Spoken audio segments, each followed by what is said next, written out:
आषाढी वारी सोहळ्यासाठी राज्य शासनाने 76 कोटी रुपयांना मान्यता दिली आहे। त्यामुळे आषाढी वारी दरम्यान पाणी, स्वच्छतागृहे, स्वच्छता, आरोग्य सुविधा, मुक्कामाची चांगली व्यवस्था आदींची चोख व्यवस्था ठेवावी अशी सूचना ग्रामविकास मंत्री जयकुमार गोरे यांनी केली।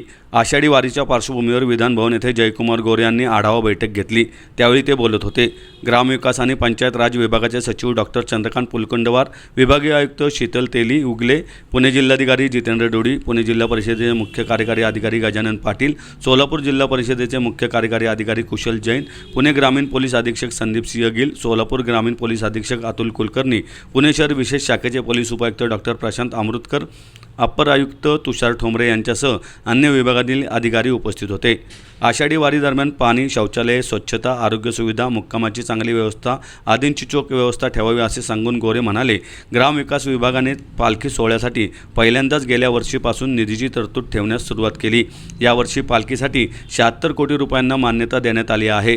यामुळे आवश्यकतेप्रमाणे सोयी सुविधा निर्माण करण्यात याव्यात। आषाढी अगोदर आणि नंतर 8 दिवस VIP दर्शन बंद करावे। सोलापूर जिल्हाधिकारी व मुख्य कार्यकारी अधिकाऱ्यांनी राज्यातील इतर विभागातून येणाऱ्या पालख्या व दिंड्यांसाठी आवश्यक सुविधांचा आढावा घेऊन नियोजन करावे, असंही गोरे यांनी सांगितलंय।